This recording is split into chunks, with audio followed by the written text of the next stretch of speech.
अस्सलाम वालेकुम वरहमतुल्लाहि वबरकातुहू। वेलकम करता हूँ अपने चैनल काला और दक्कनी तितर टिप्स में। आज मैं आपकी खिदमत में एक और वीडियो लाया हूँ कि पहले अक्सर अपने चैनल पे टिप्स नुक्सजात अपलोड करता रहता हूँ। आज थोड़ी सी वीडियो जो है मुख्तलिफ है। वीडियो ये है कि सीज़न स्टार्ट होने से पहले ही मेरे काले तितर को दो बड़े धचके लग चुके हैं। बहुत अफसोस की बात है।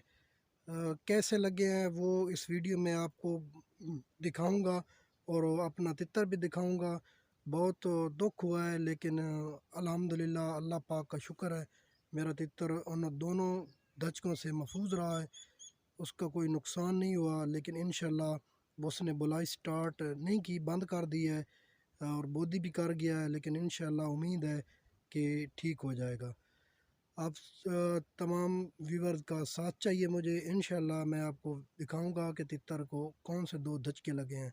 अगर आप मेरे चैनल पे नए हैं तो चैनल को सब्सक्राइब कर दें, बेल के बटन को ऑल पे प्रेस कर दें, ताकि जब भी मैं इस किस्म की वीडियो अपलोड करूंगा तो आपके पास नोटिफिकेशन आ जाएगा और आप काला और दक्कनी तितर के हवाले से वीडियो वॉच कर लेंगे।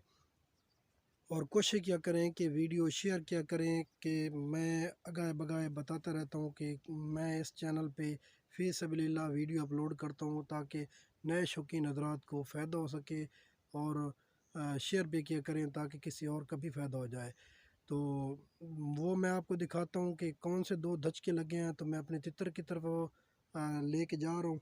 ये देखें, ये मेरा तितर है, ये देखें बैठा है, अभी खड़ा हो गया है। इसको दो धचके ये लगे हैं कि ये पहले इस किस्म का हालत इसकी नहीं होती थी, इसने बोदी खड़ी कर दी है और इसके सर के जो बाल हैं वो सारे मतलब ख़त्म हो चुके हैं, फड़क गया तितर। सबसे पहले मैं आपको बताता हूँ, इसका जो पहला धचका लगा वो ये है कि मैं इसको घर में रखा था, ऊपर बुग वगैरह कवर दे के रखा था। तो इसके पाँव में ना नलकी जो होती है उसका धागा जो है इसके दोनों पाँव में फंस गया था। तो जब मैंने देखा था तो ये बेचारा पिंजरे में बैठा था।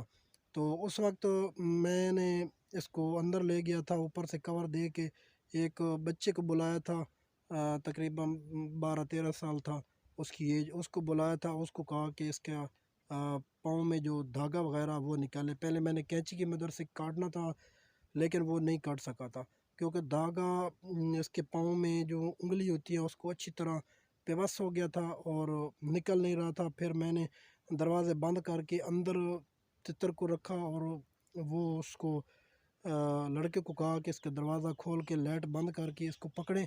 जब उसने पकड़ा फिर मैंने अपने मुंह के ऊपर कपड़ा वगैरह चढ़ा लिया था, ताकि ये मेरे से बोधी न कर जाए, क्योंकि मैं इसको खुराक देता हूँ और बुलाई भी मैंने भी करानी है। तो इसलिए मैंने उसको कहा कि उसने धागा निकाला कैंची की मदद से, पकड़ के कैंची की मदद से, ठीक है।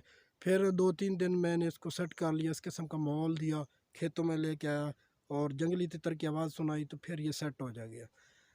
अब रात को इसको जो धचका लगा वो मैं अगर आपको बताऊंगा तो आपको भी बहुत दुख होगा। इसको धचका ये लगा कि मैंने इसको चारपाई के ऊपर रखा था, तो घर वालों ने दरवाज़ा खोला, ऊपर से कवर वगैरह था। तकरीबन 6-7 बजे के शाम का टाइम था, तो बिल्ली आई थी। बिल्ली ने इसके ऊपर हमला किया। जब हमला किया तो ये पिंजरे में फड़कने लग गया। फिर हमें पता चल गया, मैं जल्दी से गया और बिल्ली को भगाया। बिल्ली भाग गई थी, तितर को मैंने उठा लिया था। उस वक्त पिंजरा उल्टा था, मतलब उल्टा पड़ा था और तितर का सर के बाल जो हैं सारे फट गए थे, ज़ख्मी होते हैं, नोक भी ज़ख्मी हो गई है। मैं आपको दिखाता हूँ, ये देखें, पहले इस तरह इसकी हालत नहीं होती थी। अब ये मेरे से भी डर रहा है, क्योंकि बोधी इसने खड़ी कर दी है। ये देखिए सर के इसके बाल काफ़ी सारे ना फट चुके हैं और इसको कोई मसला ही नहीं है। इंशाल्लाह मैं इसको ठीक कर लूँगा आपकी दुआओं से। क्योंकि मैं यही कहता हूँ कि शौकीन हजरात, मतलब है उस्ताद वही होता है जो बिगड़े हुए तितर को सेट करता है। बुलाने वाला हर कोई बुला लेता है नुक्सा वगैरह दे के, लेकिन असल मेन बात ये होती है कि तितर अगर ख़राब हो जाए तो फिर उसको सेट करने वाला, जो सेट कर लेता है, सेट करके बुलाने वाला, वो उस्ताद होता है।